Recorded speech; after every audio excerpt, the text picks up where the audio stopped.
स्वागत करते हैं दोस्तों आपका हमारे चैनल के अंदर। दोस्तों को ये वीडियो ज़्यादा से ज़्यादा शेयर कर दीजिएगा, लाइक और कमेंट करना ना भूलिएगा। दोस्तों मैं आपको बता दूं कि इम्तियाज़ जलील औरंगाबाद पूर्व से ऑल इंडिया मजलिस इत्तेहादुल मुस्लिमीन के और 2024 विधानसभा चुनाव के प्रत्याशी थे। ये हम तमाम जानते ही होंगे। अगर नहीं जानते हैं तो आप समझ लीजिएगा। दोस्तों मैं आपको बता दूं कि एक मामला जो है तो इम्तियाज़ जलील साहब ने जो है तो ज़ेर समात लाया, जिसको लेकर जो है तो काफ़ी लोग चिंतित होते हैं। लगभग ये हर विधानसभा क्षेत्र के ऊपर इस तरह के मामले देखने को मिलते हैं। लेकिन इम्तियाज़ जलील सबूत के साथ सीसीटीवी फुटेज और कई एक चीज़ों का दावा करते हुए इस बात को जाहिर कर रहे हैं।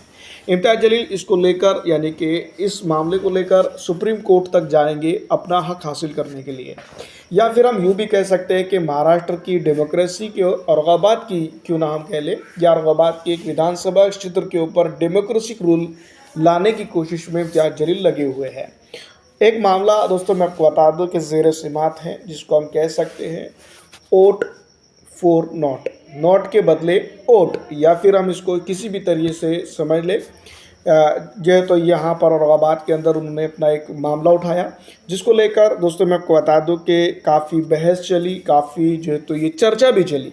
लेकिन आज जिस तरह से इम्तियाज़ जलील का मानना है वो उनके साथ इंसाफ नहीं हो रहा है। उमूमी तौर पर इस तरह का होता ही है, महाराष्ट्र के अंदर ही नहीं बल्कि पूरे हिंदुस्तान के अंदर इस तरह की चीज़ें देखी जा रही है कि इंसाफ काफ़ी देरी से मिलता है। अब इम्तियाज़ जलील साहब का मानना ये है कि जिस तरह से जो है तो औरंगाबाद की एक विधानसभा क्षेत्र के ऊपर ये पूर्व विधानसभा क्षेत्र की बात करते हुए नज़र आते हैं, वहाँ पर जो है तो मामला ये किया गया कि जो है तो कुछ वोटों को रोकने के लिए पैसे दिए गए ताकि वो लोग वोटिंग ना कर सके, और कुछ जो है तो वोट बीजेपी या फिर अन्य दलों को गिराने के लिए, उनके पक्ष में लाने के लिए जो है तो वोट किए गए। इस तरह का मानना जो तो इम्तियाज़ जलील का है। लगातार वो सोशल मीडिया और अलग अलग प्लेटफॉर्म पे इसको लेकर सामने भी आ रहे हैं। हमारी उनसे हम इत्तेफाक नहीं रखते हैं या फिर हमारी राय अलग भी हो सकती है, लेकिन दोस्तों इम्तियाज़ जलील साहब की ये राय है, इस तरह की हम बात करते हुए ना कर रहे हैं।